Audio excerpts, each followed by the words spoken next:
लालू यादव आए, वो भी सोचे कि बिहार को हम बदलेंगे। नीतीश कुमार आए, वो भी सोचे कि हम बिहार को बदल देंगे। यहाँ तक कि अब नए तरीके से चले हुए हैं, आप देखे हुए हैं जन स्वराज के संस्थापक, वो भी कह रहे हैं कि हम बिहार को बदल देंगे। तो आप मैं तो निमित्त मात्र हूँ। मैं तो उसी रूप में हमेशा देखता हूँ जी जी कि मैं जो बातें कर रहा हूँ, मैं अपनी बात नहीं कर रहा हूँ, मैं अपने विचारधारा लेके चल ही नहीं रहा हूँ। जी जी मैं तो अपने पूर्वजों की बात कहता हूँ, उन्हीं की दृष्टि लेके चल रहा हूँ, उन्हीं की दृष्टि को बताने का प्रयास करता हूँ। जी जी और मुझे मालूम है कि उनकी दृष्टि में इतनी शक्ति है। जी। जिस दिन हम लोग जागृत हो गए, उनकी दृष्टि को समझ कर चलने लगे, निश्चित बिहार बदलेगा। क्योंकि हमने कहीं ना कहीं काफी सारे यूथ इंस्पायर है आपसे, तो आप इंस्टीट्यूशन चला करके कई सारे छात्रों को, छात्राओं को सिविल सर्विस की तैयारी करा करके सर उस दिशा निर्देश में काफी आगे बढ़ा सकते हैं। देखिए, अगर आपने भारत का संविधान पढ़ा होगा तो हर भारत के नागरिक का मौलिक कर्तव्य है कि भारत कैसे आगे बढ़े, उसके लिए हर प्रकार के प्रयास करें, सांस्कृतिक प्रयास करें, शैक्षणिक प्रयास, हमारा हर सिटीजन का मौलिक कर्तव्य है। कई बार हम सोचते हैं कोई दूसरा आदमी आएगा और करेगा। जब ऐसा सोचते हैं, समाज कैसे आगे बढ़ेगा? समाज के हर व्यक्ति को, चाहे किसी वर्ग से हो, किसी कार्य में हो, कुछ अंशदान जब तक समाज के लिए, राष्ट्र के लिए नहीं देंगे, हम आगे नहीं बढ़ सकते। यही प्रयास, चाहे किसी भी जॉब में हो, नेता हो, हम समाजसेवी हो, हम शिक्षक हो, सभी को कुछ प्रयास करना चाहिए। उसी प्रकार का प्रयास मैं अपने अवकाश के समय में करता रहा हूँ। जो समय परिवार को दे सकता था, कुछ और कर सकता था, उसको बिहार में देने का प्रयास पिछले 3 वर्षों से कर रहा हूँ।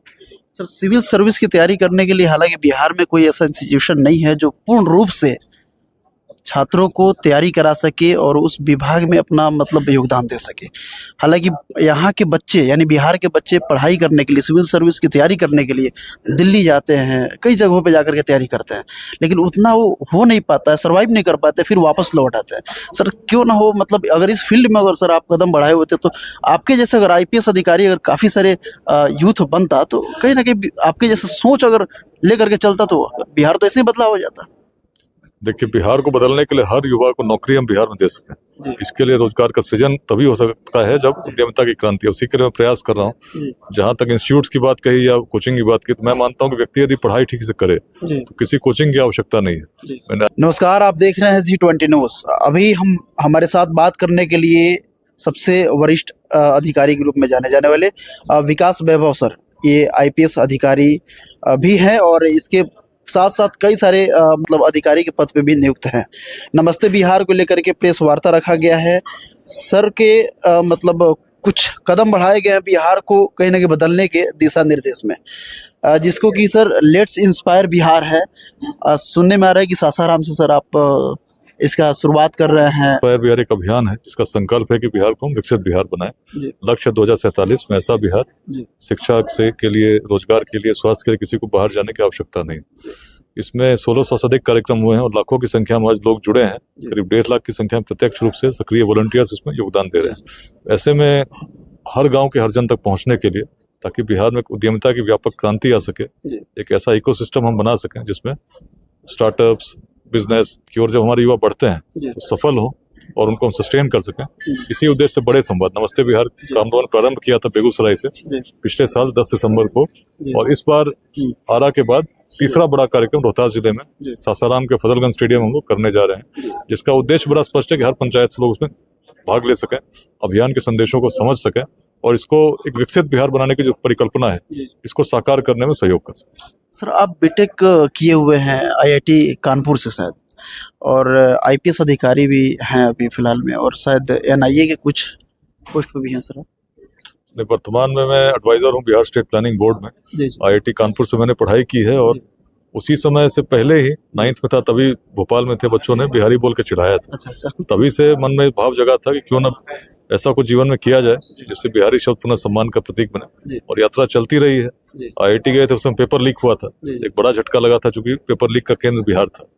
IIT पहुंचे थे, वहाँ एक और झटका लगा था। बेगूसराय का रहने वाला हूँ, फर्स्ट ईयर के बाद घर से लोगों ने मना किया कि घर नहीं आना, पकड़ के शादी होती है। उस समय सब चीज़ों को जब देखता था तो लगता था कुछ करना चाहिए, और इसीलिए विदेशों में भी नौकरी लगी, बड़ी कंपनियों में नौकरी लगी, लेकिन छोड़ते हुए सिविल सर्विसेज की मैंने तैयारी की और आज बिहार विकसित बिहार बने इसके लिए पूरा प्रयास कर रहा हूँ। सर बेगूसराय घर हुआ आपका, लेकिन सुनने में आता है कि छपरा से काफी लगाव है। नहीं, मुझे बिहार के पग पग भूमि से लगाव है और बिहार के हर क्षेत्र में उत्कर्ष प्राप्त हो, इसके लिए मैं प्रयास कर रहा हूँ।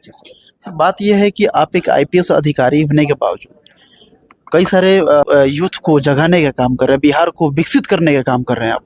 लेकिन ये काम तो नेताओं का है, आप तो आईपीएस अधिकारी हैं, कहीं ना कहीं काफ़ी सारे यूथ इंस्पायर हैं आपसे, तो आप इंस्टीट्यूशन चला करके कई सारे छात्रों को, छात्राओं को सिविल सर्विस की तैयारी करा करके सर उस दिशा निर्देश में काफ़ी आगे बढ़ा सकते हैं। देखिए, अगर आपने भारत का संविधान पढ़ा होगा तो हर भारत के नागरिक का मौलिक कर्तव्य है कि भारत कैसे आगे बढ़े, उसके लिए हर प्रकार के प्रयास करें, सांस्कृतिक प्रयास करें, शैक्षणिक प्रयास, हमारा हर सिटीजन का मौलिक कर्तव्य है। कई बार हम सोचते हैं कोई दूसरा आदमी आएगा और करेगा, जब ऐसा सोचते हैं समाज कैसे आगे बढ़ेगा। समाज के हर व्यक्ति को, चाहे किसी वर्ग से हो, किसी कार्य में हो, कुछ अंशदान जब तक समाज के लिए, राष्ट्र के लिए नहीं देंगे, हम आगे नहीं बढ़ सकते। यही प्रयास चाहे किसी भी जॉब में हो, नेता हो, हम समाजसेवी हो, हम शिक्षक हो, सभी को कुछ प्रयास करना चाहिए। उसी प्रकार का प्रयास मैं अपने अवकाश के समय में करता रहा हूँ। जो समय परिवार को दे सकता था, कुछ और कर सकता था, उसको बिहार में देने का प्रयास पिछले 3 वर्षों से कर रहा हूँ। सर, सिविल सर्विस की तैयारी करने के लिए हालांकि बिहार में कोई ऐसा इंस्टीट्यूशन नहीं है जो पूर्ण रूप से छात्रों को तैयारी करा सके और उस विभाग में अपना मतलब योगदान दे सके। हालांकि यहाँ के बच्चे, यानी बिहार के बच्चे पढ़ाई करने के लिए, सिविल सर्विस की तैयारी करने के लिए दिल्ली जाते हैं, कई जगहों पे जाकर के तैयारी करते हैं, लेकिन उतना वो हो नहीं पाता है, सर्वाइव नहीं कर पाते, फिर वापस लौट आते हैं। सर, क्यों ना हो, मतलब अगर इस फील्ड में अगर सर आप कदम बढ़ाए होते तो आपके जैसे अगर आईपीएस अधिकारी अगर काफ़ी सारे यूथ बनता तो कहीं ना कहीं आपके जैसे सोच अगर लेकर के चलता तो बिहार तो ऐसे ही बदलाव हो जाता। देखिए, बिहार को बदलने के लिए हर युवा को नौकरी हम बिहार में दे सकें, इसके लिए रोजगार का सृजन तभी हो सकता है जब उद्यमिता की क्रांति है। उसी के लिए मैं प्रयास कर रहा हूँ। जहां तक इंस्टीट्यूट्स की बात कही या कोचिंग की बात की, तो मैं मानता हूँ कि व्यक्ति यदि पढ़ाई ठीक से करे तो किसी कोचिंग की आवश्यकता नहीं है। मैंने आईटी की परीक्षा दी, मैंने कोई कोचिंग नहीं दी थी। यूपीएससी की परीक्षा भारत की सबसे कठिन परीक्षा मानी जाती है, उसमें मैंने कोई कोचिंग नहीं की थी। और जो भी व्यक्ति समझते हैं कोचिंग करने से ही सफलता मिल सकती है, ये भ्रम है। आप किसी भी गांव में रहकर भी अगर अच्छे से तैयारी करते हैं, और आज जो सूचना टेक्नोलॉजी का जो प्रसार है उसमें अच्छा मटेरियल आपको गांव में मिल सकता है। लक्ष्य ये होना चाहिए कि परीक्षा किस प्रकार की होती है और उसमें कैसे तैयारी करें। योजनाबद्ध तरीके से यदि हम करेंगे तो कोई अन्य कमी नहीं है, इसलिए इस भ्रम को ना रखें। और बिहार से भी बड़ी संख्या में लोग आज सफल होते हैं। सभी लोग अलग अलग परिवेश से आते हैं, ग्रामीण क्षेत्र से भी आते हैं और सफल हो रहे हैं। सर, एक अंतिम सवाल और अलग हट करके सवाल है। लालू यादव आए, वो भी सोचे कि बिहार को हम बदलेंगे, नीतीश कुमार आए, वो भी सोचे कि हम बिहार को बदल देंगे, यहाँ तक कि अब नए तरीके से चले हुए हैं, आप देखे हुए हैं जन स्वराज के संस्थापक, वो भी कह रहे हैं कि हम बिहार को बदल देंगे। तो आप, मैं तो निमित्त मात्र हूँ। मैं तो उसी रूप में हमेशा देखता हूँ कि मैं जो बातें कर रहा हूँ, मैं अपनी बात नहीं कर रहा हूँ, मैं अपनी विचारधारा लेके चल ही नहीं रहा हूँ। मैं तो अपने पूर्वजों की बात कहता हूँ, उन्हीं की दृष्टि लेके चल रहा हूँ, उन्हीं की दृष्टि को बताने का प्रयास करता हूँ। और मुझे मालूम है कि उनकी दृष्टि में इतनी शक्ति है। जिस दिन हम लोग जागृत हो गए, उनकी दृष्टि को समझ कर चलने लगे, निश्चित बिहार बदलेगा। क्योंकि हमने पूर्व में भी किया है तो निश्चित आज भी करेंगे। बहुत बहुत शुक्रिया सर। ये हमारे साथ थे विकास वैभव सर, आईपीएस अधिकारी है, और बता दें कि ये लेट्स इंस्पायर बिहार को लेकर के चल रहे हैं और इसमें चाहते हैं कि जितने भी यूथ हैं बिहार के वो आगे बढ़े, क्योंकि एक नए यूथ को खड़ा होना पड़ेगा बिहार को बदलने के लिए। और इनके प्रतिक्रिया को आपने सुना, आपकी क्या प्रतिक्रिया है, अपनी राय कमेंट बॉक्स में जरूर रखिएगा। जय हिंद, जय भारत।